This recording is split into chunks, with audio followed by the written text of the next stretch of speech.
오셨어요? 아, 참. 사실 여기서 뭐 하고 계셨어요? 제가 여기서 명예인턴으로 일을 시작했잖아요. 그런데 이게 제 적성하고 너무 잘 맞는 거예요. 그래서 제가 좀 성실하게 미리 와서 공부를 좀 하고 있었거든요. 아니, 우리 반려견들은 아프다고 말을 할 수가 없잖아요. 반려인들 입장에서는 답답할 수밖에 없는데 내가 키우던 강아지가 갑자기 배가 불러왔다? 그런데 사료를 많이 먹인 것도 아니고 임신을 한 것도 아닌데 이렇게 배가 불러온 상황이 굉장히 위험한 질환의 한 증상일 수 있다고 하거든요. 오늘은 그 질환에 대해서 한번 알아볼까 합니다. 함께 가보시죠.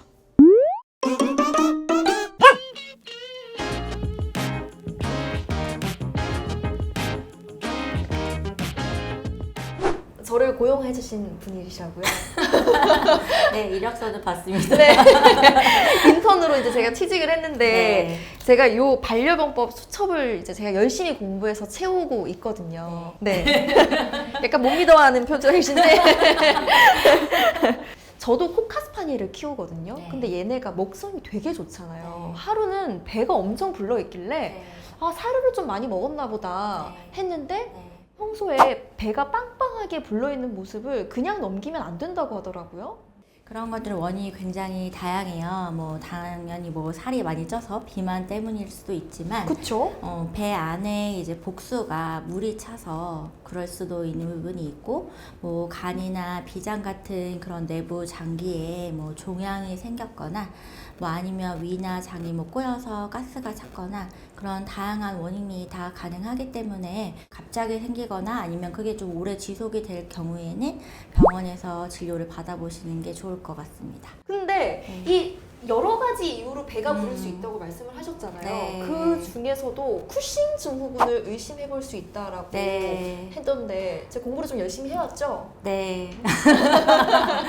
쿠싱 증후군이 뭔가요? 쿠싱 증후군에 대해서는 보호자분들도 굉장히 많이 알고 먼저 이제 배가 부르면은 저희 아이가 쿠싱이 아니냐라고 먼저 많이 질문을 하세요. 부신피질 기능 항진증이라고 해요. 이것은 머리 안에 있는 뇌하수체나 또는 부신 자체에 이제 종양이 생기면서 몸 안에 코르티졸이라고 하는 호르몬이 많이 분비돼서 생기는 여러 증상들이 있거든요. 그런 것들을 다 총칭해서 쿠싱 증후군이라고 합니다.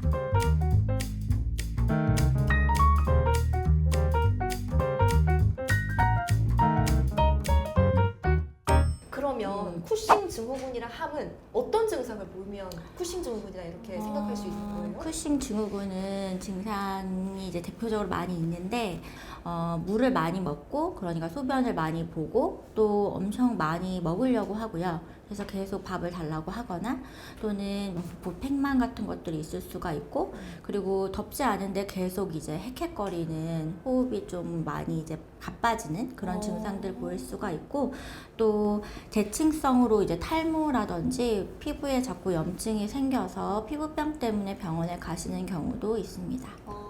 흔히 볼 수 있는 증상들이라서 이걸 반려인들이 관심 가지고 보지 않으면 그냥 네. 지나칠 수 있는 증상들 같아요.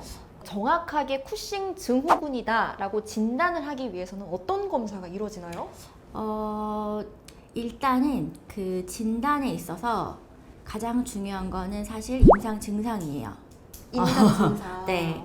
어떤 호르몬 수치나 이런 거를 재가지고 수치 가지고 진단을 할 때에는 오진할 그 확률이 굉장히 높아지거든요. 그래서 저희가 임상 증상이라든지 이 아이의 신체 검사라든지 이런 걸 통해서 얘가 쿠싱 증후군일 가능성이 거의 8, 90% 이상이다 라고 생각이 됐을 때 그걸 약간 확인 사살하는 용으로 호르몬 검사를 해야지 진단을 정확히 하실 수가 있습니다. 그러면 이제 진단을 받고 나서 어떤 치료가 이루어지게 돼요? 이제 저희가 뇌하수체 의존성 이제 쿠싱 같은 경우 플로스탄이라고 하는 약을 먹게 돼요. 그 코르티졸이 생성되는 효소의 일부를 차단하는 그런 약물이에요. 다시 안 먹게 되면 다시 원래 증상으로 돌아갈 수가 있는데 어쨌든 그런 것 때문에 약물로 이제 저희가 정기적으로 호르몬 검사를 하면서 용량을 조절을 해가지고 치료를 하게 됩니다. 약물 치료만으로 치료가 안 되는 경우는 이제 흔하게는 이제 부신 자체에 종양이 생기는 거인 경우가 많은데, 그런 경우에는 약물에 대한 반응이 이제 떨어져서 고용량으로 먹어도 계속 이제 증상 조절이 안 되는 경우가 있거든요. 일단 가급적이면은 이제 치료로 이제 수술을 하시는 거를 권장드립니다. 수술 치료 방법은 또 전문가가 따로 계시다고 네. 또 들었습니다. 네. 그분께 한번 여쭤보고. 네, 저희 종양외과 네. 전문 선생님이, 네, 손영영 선생님이 잘 말씀해 주실 것 같습니다. 알겠습니다. 그러면 원장님께서 생각하시는 예방법은 있을까요? 특히나 부신이라고 하는 장기는 신장 앞에 있는 작은 배 안에 있는 장기예요. 그래서 미리 알아챌 수가 없습니다. 그래서 좀 얘가 이제 말을 못하지만 그런 비언어적인 행동들을 잘 관찰을 하셔가지고 병원에 제때 잘 오셔야 합니다. 알겠습니다. 그럼 마지막으로요. 이제 이 쿠싱 증후군에 대해서 반려인들이 꼭 알아야 할 원포인트 반려병법을 좀 전수해 주신다면요.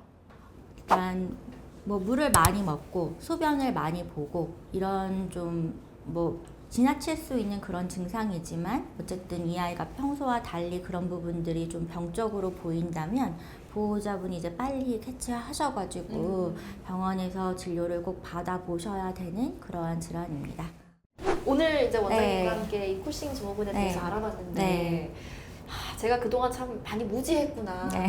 그래서 오래오래 이 병원에서 일을 하면서 안정적인 직장에서 네. 제가 이제 이걸 좀 많이 알아가야겠다 네. 이런 생각이 드는데 네. 오늘 혹시 저 일단 인턴으로서 이렇게 일하시는 네. 거 보면서 어떻게 좀 네, 이렇게 매우 열심히 하시고 네. 미리 예습도 해오셔서 네, 열심히 하고 계신 것 같습니다.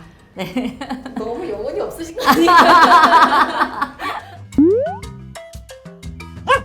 로코 이것도 있고 이것도 있고 이것도 있고 이제 뭐 줄까? 뭐 줄까 로코? 로코 뭐 줄까? 그거? 그거?